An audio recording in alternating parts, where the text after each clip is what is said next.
میں کھاتے پیتے گھرانے سے بلونگ کرتا تھا۔ ہماری فیملی کوئی بہت بڑی نہیں تھی۔ میں، میری بہن اور امی ابو تھے۔ ابو کی اپنی کپڑوں کی چھوٹی سی دکان تھی اور فیملی بڑی نہ ہونے کی وجہ سے ہمارا گھرانہ خوشحال تھا۔ امی ابو ہم دونوں سے بہت محبت کرتے تھے کیونکہ ہم ان کی کل کائنات تھے۔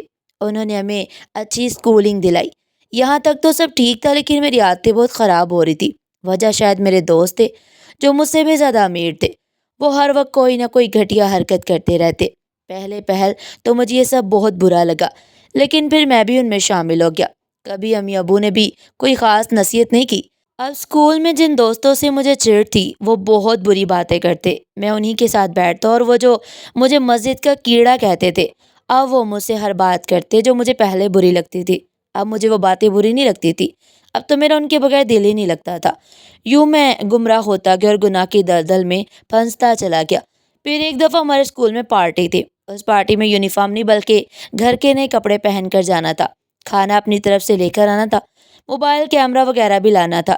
پھر وہ دن بھی آگے، اسکول میں ہر طرف جیسے رنگ ہی رنگ بکھرے ہوئے تھے۔ حسن اور شاویز اپنے کیمرے لائے ہوئے تھے اور ہم سب ایک جگہ چھپ کر لڑکیوں کی فوٹو بنانے لگے۔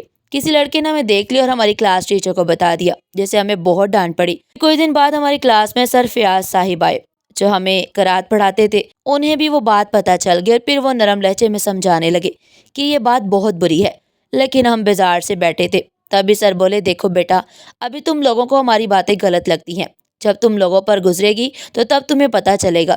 اگر کوئی تمہاری بہن کے ساتھ ایسا کرے تو تم لوگوں کو کیسا لگے گا؟ پھر حسن نے کھڑے ہو کر کہا، سر میری تو بہن ہی نہیں ہے۔ سر کہنے لگے، ماں تو ہے نا۔ وہ پھر ڈٹائی سے مسکرایا، اس سے کیا ہوتا ہے سر؟ سر بولے، دیکھو بیٹا، یہ مت سمجھنا کہ تم کسی کی بہن کے ساتھ بدتمیزی کرو گے تو تمہاری بہن محفوظ رہے گی۔ یہ قدرت کا انصاف ہے، جب تم برا کرو گے تو تمہاری بہن کے ساتھ بھی ضرور برا ہوگا اور پھر دیکھنا قدرت بدلا لے گی۔ لیکن ہم نے ان کی کسی بات پر دھیان نہیں دیا اور اپنے کاموں میں مصروف ہو کر اپنی جوانی کی سیڑھی پر قدم رکھ دیا۔ پھر کیا تھا، اب ہم پورا کام کرنے لگے تھے۔ لڑکی کو دیکھتے، اس سے دوستی کرتے، پھر پیار میں مبتلا کرتے اور ہوٹل کے کمرے میں لے آتے جہاں حسن اور شاویز پہلے سے موجود ہوتے اور یہ بھوکے بھیڑیوں کی طرح جھپٹتے۔ وہ لڑکی روتی چلاتی، اس کی چیخیں کمرے میں دب کر رہ جاتی اور ہم سب مل کر انجوائے کرتے۔ ایک دن میں کسی لڑکی کو جا کر گھر پہنچا تو گھر میں ایک بھولی بھالی معصوم سی لڑکی کو دیکھا۔ اس سے پہلے کہ میں کچھ پوچھتا، امی نے اس لڑکی سے کہا، جاؤ نازیہ بیٹی، یہ تمہارا بڑا بھائی ہے عادل۔ وہ معصوم سی لڑکی مسکراتی میری طرف آئی اور کہنے لگی، السلام علیکم بھائی۔ میں نے سر جھکایا تاکہ اس کے سر پر ہاتھ رکھوں، لیکن میں نے آگے بڑھ کر ڈٹھائی سے اسے اپنی باہوں میں بھر لیا۔ اس نے کوئی خاص نوٹس نہیں لیا اور شرماتی مسکراتی تھوڑی دور جا کر کھڑی ہو گئی۔ تبھی امی بولی، بیٹا یہ نازیہ ہے، اب یہ ہمارے ساتھ ہمارے گھر میں ہی رہے گی۔ اسے بھی تم اپنی چھوٹی بہن عالیہ کی طرح سمجھنا، اور نازیہ آسیہ تمہارا بڑا بھائی ہے اور تم بھی میری طرح اس پر اپنا حق جتا لینا۔ عالیہ مسکراتے ہوئے کھڑی تھی۔ نازیہ دیکھنے میں تو بھولی بھالی لگتی، لیکن وہ انتہا کی خوبصورت تھی۔ نازیہ امی کے دور کے ایک رشتہ دار کی بیٹی تھی۔ امی اور نازیہ کی ماں بہت اچھی دوست تھی۔ نازیہ کے دو بھائی تھے، اس کی ماں باپ وفات پا چکے تھے۔ دونوں بھائی شادی شدہ تھے اور وہ اس کی ذرا بھی پرواہ نہیں کرتے تھے۔ دونوں اپنی اپنی بیویوں میں مگن تھے اور اس کی بھابیاں اسے خار کھاتی تھی، آئے روز اسے جھگڑا کرتی، اسی لیے وہ امی کے پاس آ گئی تھی۔ امی حقوق العباد سے واقف تھی اور یوں معصوم سی نازیہ بے فکر ہو کر اسے اپنا گھر سمجھنے لگی۔ نازیہ کو جو کام بتایا جاتا وہ دل لگا کر کرتی اور وہ میرے کام تو بہت شوق سے کرتی تھی۔ ایک دن میں نے اسے کپڑے استری کرنے کا کہا۔ وہ گنگناتے ہوئے میرے کمرے میں داخل ہوئی اور بولی، عادل بھائی کون سے کپڑے استری کروں؟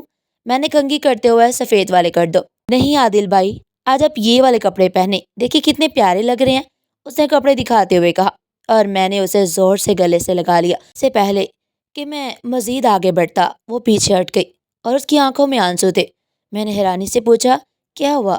اس نے کہا، کچھ نہیں بھائی، میں سوچ رہی تھی کہ اتنا پیار تو کبھی میرے سگے بھائیوں نے بھی نہیں کیا جتنا آپ کرتے ہیں۔ اس نے آنسو صاف کیے اور باہر چلی گئی اور میں شیطانی سی ہنسی ہنستا سوچتا رہا کہ سبزہ تو گھر میں ہی موجود ہے، یہ بھی ایک دن نرم ہو جائے گی۔ یہ سوچ کر میں ہنسنے لگا۔ مجھے بہت شیطانی خیالات آ رہے تھے اور میں یہ بھی نہیں سوچ سکا کہ وہ سادہ لڑکی مجھے بھائی سمجھتی ہے۔ پھر کچھ دن بعد سب گھر والوں کو محلے میں ایک شادی میں جانا تھا۔ نازیہ نے جانے سے انکار کر دیا اور میں نے بھی موقع غنیمت جان کر انکار کر دیا۔ سارے گھر والے جا چکے تھے تو میں نہانے کے لیے واش روم میں چلا گیا۔ میں نے کچھ دیر پانی بہتا رکھا، پھر نازیہ کو آواز دی، وہ سمجھی کہ شاید میں کپڑے مانگ رہا ہوں۔ وہ کپڑے لے کر آئی تو میں نے اس کی کلائی پکڑ لی۔ وہ بولی بھائی کیا کر رہے ہیں؟ یہ لے کپڑے، میری کلائی چھوڑے۔ اس نے دیوار کا سہارا لیا اور کپڑے دے کر باہر چلی گئی۔ میں نے شلوار پہنی اور باہر آ گیا۔ نازیہ اندر کپڑے تبدیل کر رہی تھی۔ میرے اندر کا درندہ پوری طرح جاگ چکا تھا۔ میں اندر داخل ہو گیا۔ نازیہ نے گھبرا کر دوپٹہ آگے کیا اور بولی سوری بھائی، میں نے ایک کنڈی نہیں لگائی، باہر جائے میں ابھی آتی ہوں۔ اس کے چہرے پر ہوائیاں اڑی ہوئی تھی۔ میں اس کے قریب کیا تو وہ بولی یہ کیا کر رہے ہیں بھائی؟ بہن بھائیوں سے بھی ایسا مذاق کرتے ہیں؟ وہ روتی ہوئی بولی، لیکن میں بے پرواہ آگے بڑھا اور کہا پلیز مجھے اپنے قریب آنے دو۔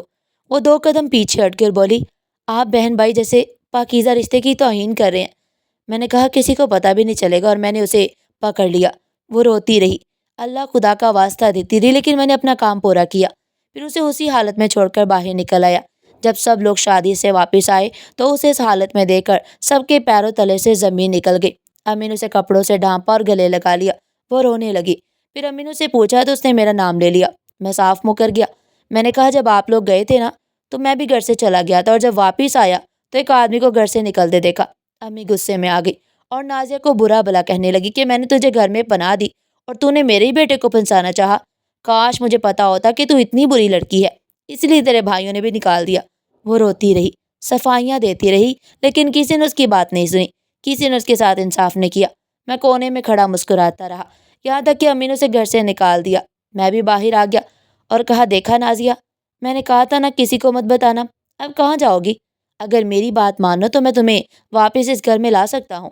اس پر اس نے زوردار تھپڑ مارا اور کہا گھٹیا انسان، تو نے میری عزت سے کھیلا ہے، دیکھنا کل میرا بدلہ کوئی ضرور لے گا۔ اس دنیا میں کسی نے میرے ساتھ انصاف نہیں کیا، لیکن اوپر والا ضرور انصاف کرے گا۔ یہ کہہ کر وہ روتی ہوئی چلی گئی۔ اس کے بعد وہ اپنے بھائیوں کے پاس گئی، کیسے گئی مجھے نہیں پتا، لیکن وہاں بھی اس کی بات سن کر اس کی بھابھیوں نے اسی کو غلط کہا اور الزام لگا کر گھر سے نکال دیا۔ اس نے ہر وہ دروازہ کھٹکھٹایا جو وہ جانتی تھی، لیکن سب نے اسے باہر کر دیا۔ وہ پاگلوں کی طرح گلی گلی در بدر بھٹکتی پھرتی رہی۔ کہیں اس نے کچھ مردوں کو کھڑے دیکھا اور اندھا دھند بھاگنے لگی۔ عادل کے بعد اس کا ہر رشتے سے اعتبار اٹھ چکا تھا۔ وہ سمجھی کہ وہ مرد بھی اس کا جسم نوچنے کے لیے کھڑے ہیں۔ وہ بھاگتے بھاگتے کسی چیز سے ٹکرائی اور اچھل کر سڑک پر جا گری۔ وہاں سے آتے ٹرک نے اس کے جسم کی دھجیاں اڑا دی۔ یوں مرنے کے بعد اس کا قصہ دب کر رہ گیا۔ کسی نے مجھ پر کیس نہیں کیا، عورت تو مر گئی، اور کسی نے یہ بھی نہیں دیکھا کہ وہ معصوم سی لڑکی کس چیز سے ٹکرائی تھی۔ وہ میری بائک تھی، اور وہ بھی میں نے جان بوجھ کر کیا تاکہ کوئی مجھ پر کیس نہ کر سکے کہ میں نے اس لڑکی کا ریپ کیا ہے۔ پھر میں تھوڑی دیر جا کر کھڑا ہو گیا۔ جب اس نے اپنی آخری سانسیں لی تب میں نے سکون کی سانس لی اور خود کو ہلکا پھلکا محسوس کرنے لگا۔ اب ہمارے گھر میں نازیہ کا ذکر نہیں ہوتا تھا۔ ایسا لگتا تھا کہ وہ کبھی ہمارے گھر کا حصہ ہی نہیں تھی۔ اب امی ابو اپنے کاموں میں مصروف ہو گئے اور میں اپنے کاموں کو پھر سے کرنے لگا۔ اس واقعے کو گزرے 1 سال ہو گیا۔ ایک دن نازیہ کا بھائی اسے ملنے آ گیا۔ ہم سب حیران ہوئے کہ انہیں نازیہ کے بارے میں پتہ ہی نہیں تھا، حالانکہ نازیہ اپنے گھر میں بھی نہیں گئی تھی۔ امی نے اسے سارا واقعہ بتایا تو وہ ایک دم طیش میں آ گیا، لیکن امی نے اسے بے عزت کر کے گھر سے نکال دیا۔ مدثر گھر پہنچا تو اس نے سب سے پہلے اپنی بیوی نویدہ کو اپنے پاس بلایا اور نازیہ کے بارے میں پوچھا تو اس نے کہا کہ وہ یہاں نہیں آئی تھی۔ جب مدثر نے اسے ڈانٹا تو اس نے سب کچھ بتا دیا کہ اس نے نازیہ کو اپنے گھر میں نہیں آنے دیا، لیکن اب کیا فائدہ تھا، وہ معصوم تو اس دنیا سے جا چکی تھی، بھی بدکاری کا نام پا کر۔ پھر 4 سال کا طویل عرصہ گزر گیا اور اب میری بہن عالیہ جوان ہو چکی تھی، اور اس عرصہ میں عالیہ کا رشتہ آ گیا جو کہ ہر لحاظ سے بہترین تھا۔ امی نے فوراً ہاں کر دی اور پھر روز شاپنگ ہونے لگی۔ عالیہ کا سارا جہیز اکٹھا ہو چکا تھا۔ میں بہت خوش تھا، اور ہوتا بھی کیوں نہ، آخر میری بہن کی شادی تھی۔ اور جہاں تک نازیہ کا قصہ تو اس پر میں بالکل بھی شرمندہ نہیں تھا، کیونکہ میں نے نازیہ جیسی کئی لڑکیوں کو اجاڑا تھا۔ مجھے کوئی پچھتاوا بھی نہیں تھا۔ کبھی کبھی میں سوچتا کہ لوگ کہتے ہیں جو دوسروں کے ساتھ کرتا ہے اس کے ساتھ بھی وہی ہوتا ہے، لیکن میرے ساتھ ایسا کچھ نہیں ہوا۔ اب تو میری بہن کی شادی بھی ہو رہی تھی، یہ سوچ کر ہی میں پرسکون تھا۔ لیکن کہتے ہیں نا کہ اللہ کے گھر دیر ہے اندھیر نہیں۔ اس طرح عالیہ کو مائیوں میں بٹھا دیا گیا اور امی ابو بازار فرنیچر کا سامان دیکھنے چلے گئے۔ میں عالیہ کے پاس آیا اور کہا تم کھانا مت بناؤ، میں ہوٹل سے لے کر آتا ہوں۔ میں مسکراتا ہوا باہر نکل گیا۔ ہوٹل ہمارے گھر سے تھوڑی دور پڑتا تھا، اسے کھانا لیتے ہوئے مجھے کچھ دیر ہو گئی۔ میں کھانا لے کر واپس آیا تو میں نے اپنے کمرے کا دروازہ چیرتے ہوئے اندر داخل ہوا تو ساکت رہ گیا۔ سامنے میری بہن برہنہ حالت میں پڑی ہوئی تھی، بالکل ویسے ہی جس طرح میں نازیہ کو چھوڑ کر گیا تھا۔ میں کام کر رہ گیا، لوگ کھڑے اس کی تصویریں بنا رہے تھے۔ میں نے جلدی سے اسے اٹھایا اور کمرے میں لے گیا۔ امی ابو بھی آ گئے، وہ بھی یہ سب دیکھ کر رونے لگے۔ نازیہ یاد آنے لگی جو مجھے بھائی کہتی تھی، اور ہر وہ لڑکی یاد آنے لگی جو مجھے بہن کا واسطہ دیتی تھی۔ آج مجھے پتہ چلا جب اپنی بہن کے ساتھ ایسا ہوتا ہے تو کیسا لگتا ہے۔ میں نے پوچھا یہ کس نے کیا ہے؟ ایک آدمی نے کہا کہ اصغر نے۔ میں شدید غصے میں اس کے گھر کی طرف دوڑا۔ وہ کھانا کھا رہا تھا۔ میں گھر میں داخل ہوتے اس کا گلا دبا کر اس کی جان لے لی۔ اتنے میں کسی نے پولیس کو فون کر دیا اور وہ آ کر مجھے پکڑ کر لے گئے۔ اس کے بعد مجھے عدالت میں لے جایا گیا، جہاں میں نے اپنے سارے اگلے پیچھے گناہ قبول کیے کہ نازیہ کے ساتھ زبردستی میں نے کی تھی۔ امی ابو سینہ تھام کر رہ گئے اور مدثر اس کی بیوی شرمندہ سی نظریں چرا گئی۔ میں نے سارے گناہ قبول کر لیے۔ اسی عدالت سے مجھے عمر قید کی سزا ہو گئی۔ آج پورے 10 مہینے ہو گئے ہیں مجھے جیل میں، اور اس سب کا میں خود ذمہ دار ہوں۔ میں نے اپنی زندگی اپنے ہاتھوں سے ختم کر ڈالی۔ نازیہ صحیح کہتی تھی، قدرت ضرور انصاف کرے گی، اور وہ ٹھیک کہتی تھی کہ آج قدرت نے انصاف کر دیا۔ یہی میری سزا ہے۔ جو مجھے والدین کی خدمت کرنی چاہیے تھی، میں جیل میں آ گیا۔ بہن کی میرے کرتوتوں کی وجہ سے شادی ٹوٹ گئی۔ اگر میں شادی کر لیتا اور ایک عزت دار زندگی گزارتا، لیکن اب کیا ہو سکتا تھا؟ نازیہ روز میرے خواب میں آتی تھی اور وہ مجھے کہتی، عادل تمہیں سزا ضرور ملے گی۔ اور جب مجھے سزا ملی تو وہ ایک دن مسکراتی ہوئی آئی اور کہنے لگی، دیکھا عادل، کسی نے میرے ساتھ انصاف نہیں کیا، لیکن قدرت کا انصاف دیکھو، اس نے کیا۔ وہ ماں جو اس کے لیے ساری دنیا سے لڑنے کو تیار تھی، وہ آج اس کی وجہ سے اپنے خاندان سے کٹ کر رہنے لگی۔ ملاقات پر اماں نے کہا تھا، عادل مجھے یہ کہتے ہوئے بہت شرم محسوس ہو رہی ہے کہ میں نے تجھ جیسے بیٹے کو جنم دیا، اور دراصل غلطی میری ہے۔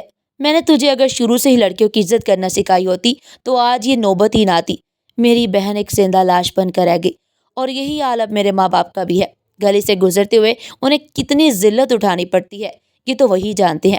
ایک بات طے ہے، انسان جو کچھ بھی کرے، بالخصوص برائی، تو اس سے پہلے اپنا انجام بھی اچھی طرح سوچ لے، کیونکہ خدا کی لاٹھی بے آواز ہوتی ہے۔ ناظرین، آپ کو ہماری آج کی کہانی کیسی لگی؟ کمنٹ سیکشن میں اپنی قیمتی رائے کا اظہار ضرور کیجیے گا۔ اس طرح کی مزید سبق و مسکانیں سننے کے لیے چینل کو سبسکرائب کریں، ویڈیو کو لائک کریں، زیادہ سے زیادہ شیئر کریں، اور ہاں، کمنٹ سیکشن میں اللہ کا ایک پیارا سا نام ضرور کمنٹ کریں۔ پھر ملتے ہیں ایک نئی کہانی کے ساتھ، تب تک کے لیے اللہ حافظ۔